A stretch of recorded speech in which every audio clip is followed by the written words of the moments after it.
Boa noite, navegantes do tempo. Se você está assistindo isso aqui agora ou está vendo na reprise, essa daqui é uma aula da série Desvendando os Códigos do Tempo, que fica disponível no canal do YouTube por uma semana e depois ela sobe e fica disponível somente dentro do acervo da rede Códigos do Tempo, que é onde eu dou aulas, é o nosso grupo de estudos, onde eu trago temas diferentes para vocês estudarem, conhecerem. Na rede Códigos do Tempo, você pode acessar todas as aulas do Desvendando Códigos do Tempo. Esse daqui é o episódio 14. Você pode clicar embaixo na descrição do vídeo, pode encontrar o link ali e pode acessar fazendo a sua inscrição se você quiser. A aula de hoje é sobre a notação galáctica, a forma como os maias escreviam os números, tá? É muito importante a gente, pelo menos, ter uma noção disso, porque durante todos os estudos da lei do tempo, existem muitas referências a esses números, e muita gente pensa que a forma de escrever se refere somente aos 13 tons. Mas, na verdade, a matemática maia é uma matemática bastante avançada, que tem diferentes níveis numéricos e formas de entendimento. Então, eu vou colocar aqui um pouco, vai ser uma aula simples, para vocês terem uma noção. Quem quiser pode exercitar um pouco mais. Façam suas perguntas lá dentro da rede Códigos do Tempo ou na descrição do vídeo aqui, para a gente poder comentar e vocês começarem a perceber esses diferentes níveis, tá bom? Então, vou compartilhar a tela com vocês e a gente já vai começar a aula. E também quero falar para vocês que se vocês estão começando agora, começando a entrar no universo da lei do tempo, caiu aqui para assistir esse vídeo, ou esse vídeo chegou para você de alguma maneira, a lei do tempo é algo muito amplo, tem muitos níveis, mas tem uma forma de você começar a se conectar com os códigos da lei do tempo, e eu convido você para conhecer o curso Ativação Galáctica, também na descrição do vídeo, você tem acesso a isso, tá bom? Então, vamos lá.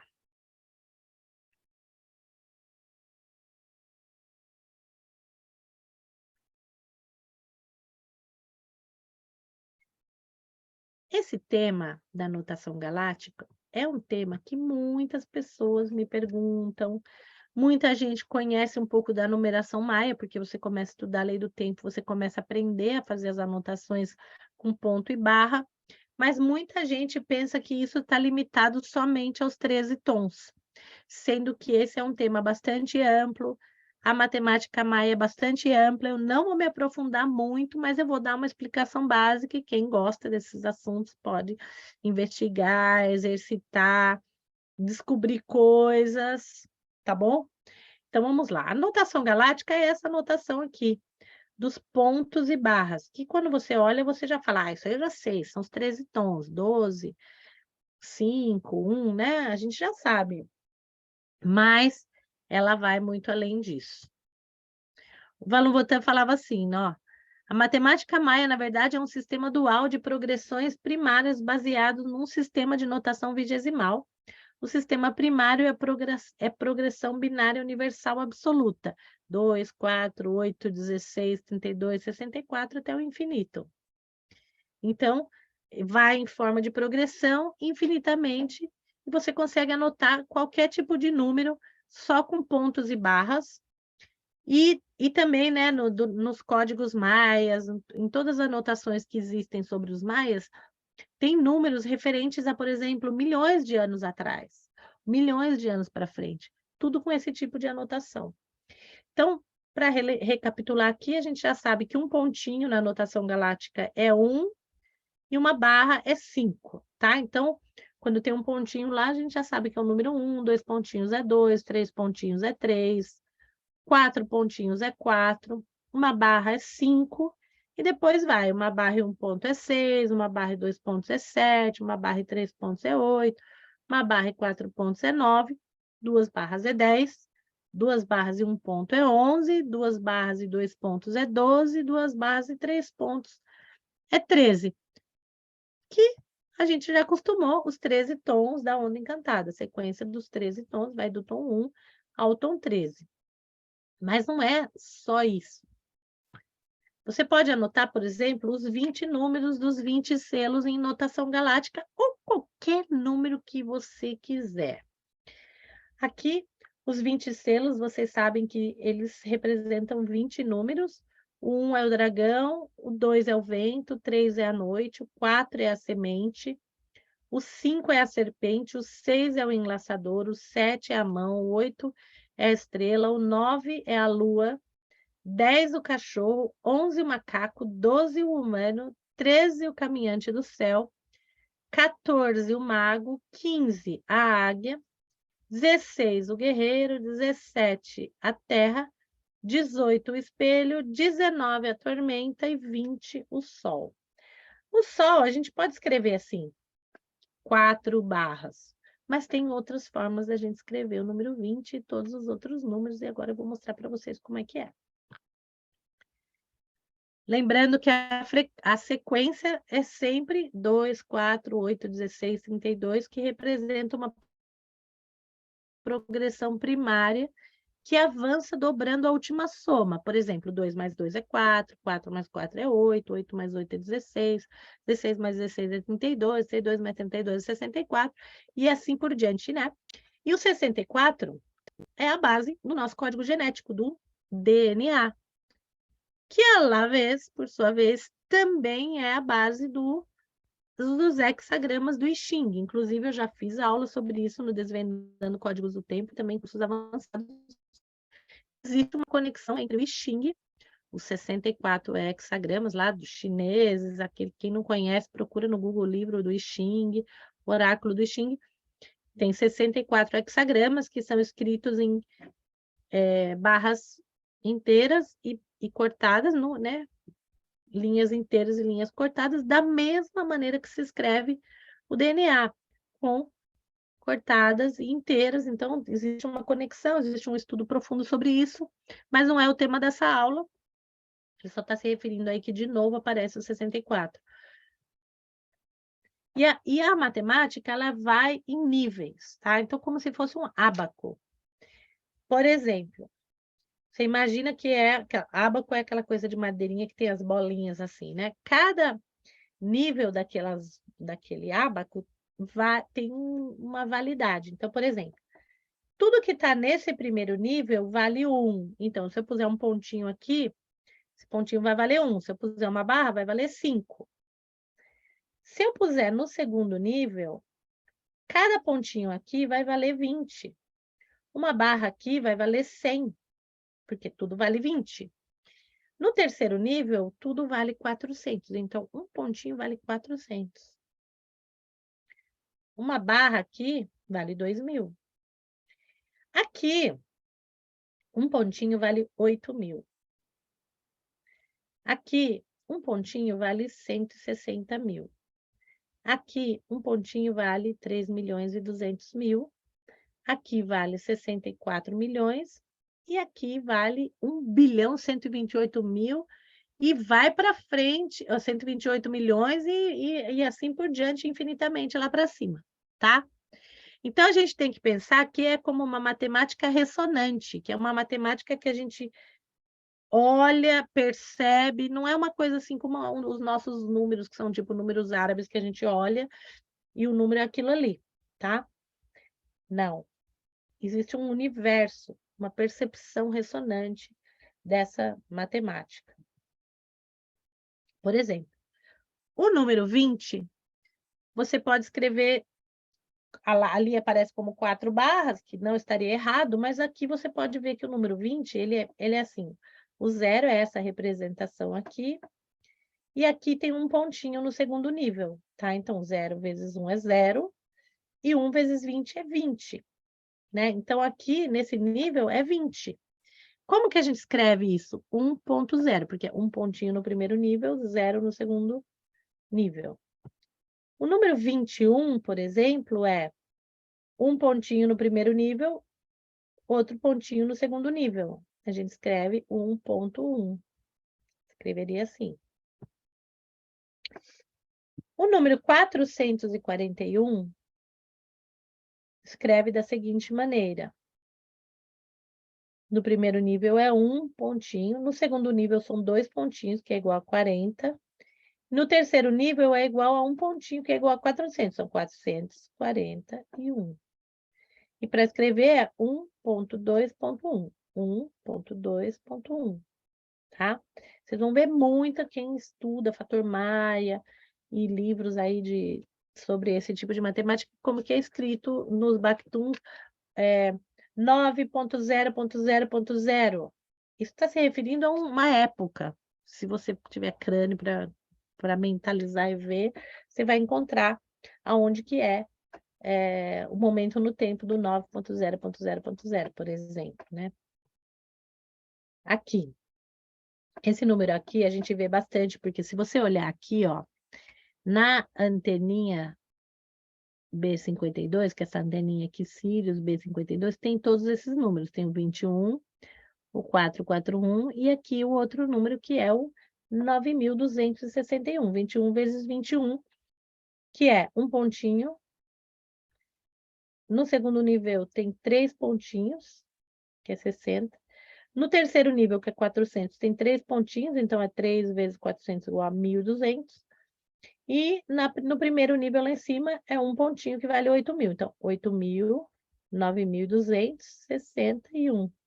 9.261. Como escreve? 1.3.3.1. 1.3.3.1, por exemplo.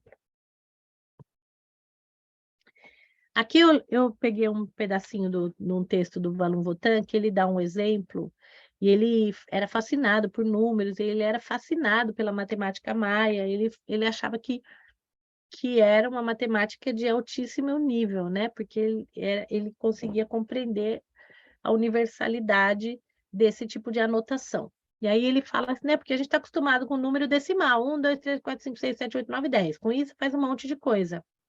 Conta só os dedos das mãos, né? A gente não tem o dedo dos pés na matemática. É só 10. Mas a gente tem 20 dedos, então tem uma outra base que a gente não está levando em consideração. Então ele fala assim, isso aqui é um trecho do Seminário Magos da Terra, que foi um seminário que o Valum Votan deu em 1999, que eu participei. Foi um seminário de 7 semanas, tá? Isso aqui é um trechinho. Ele fala assim: entendemos por conceito de milênio o advento do paraíso na Terra. Aquilo ali foi antes do ano 2000, tá? Vemos os 144.000 dias do Bactum. A gente tem um mapinha chamado Mapa dos Bactuns, que são 13 colunas, e cada coluna representa 144.000 dias, tá? E aí ele dá outro exemplo. No capítulo 7, versículo 4 do livro das Revelações, do Apocalipse, estes números muito importantes, né? Por quê? Porque nesse capítulo é quando existe uma menção dos 144.000 autoelegidos, autoescolhidos, que fala ali no Apocalipse, no capítulo 7, versículo 4. Quando escrevemos 144 na notação vigesimal, escrevemos assim: 7, que é o 144, 7 no segundo nível, que é 7 vezes 2, mais 4 no primeiro nível. E aí dá 144. Quando você passa isso para a notação árabe, você vai escrever 7.4. Então, é capítulo 7, versículo 4. Essa é uma das coisas que o Valum Votan encontrou por pesquisar, por investigar, por mergulhar nos números. A gente também pode mergulhar. Tem gente que gosta, que se interessa nesse tipo de coisa. Se você descobrir alguma coisa super interessante, compartilha com a gente. Como dissemos, a primeira menção dos 144.000 está no livro das Revelações, capítulo 7, versículo 4. E mais do que uma coincidência, que ele acha, né, que é mais do que uma coincidência. Os maias foram os mestres do tempo e pelos seus conhecimentos das frequências do tempo e dos ciclos, eles estavam prontos para que poderíamos nos referir a isso como uma corrente profética, né? Por exemplo, que ele fala. Aí está o número 144, o exemplo que ele dá. No primeiro nível tem 4 pontinhos, 4 vezes 1 é 4, e no segundo nível tem o número 7, 7 vezes 20 igual a 140. escreveria 7.4, lá no livro do Apocalipse, capítulo 7, versículo 4, fala dos 144.000, então ele encontrou isso como uma sincronicidade, algo poderoso, e ele falou, isso aqui tem uma mensagem que a gente precisa prestar atenção, porque deve ter muita coisa escondida em textos, em números, e que a gente não percebe, né? Ele fala aqui também no livro Fator Maia, outra coisa muito interessante. Fator Maia foi um livro que ele escreveu em 1987. Foi antes do descobrimento da Lei do Tempo.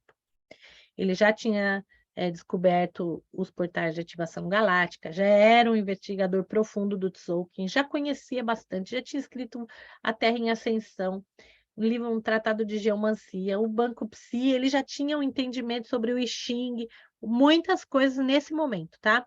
Mas nesse momento ele ainda não tinha o conhecimento da lei do tempo e ele ainda não tinha o entendimento de que precisávamos mudar de calendário, que existia uma frequência artificial, uma frequência natural. Esse texto aqui, esse livro foi lançado em 87, tá? O descobrimento da lei do tempo foi em 89 e o encantamento do sonho veio só em 92, tá?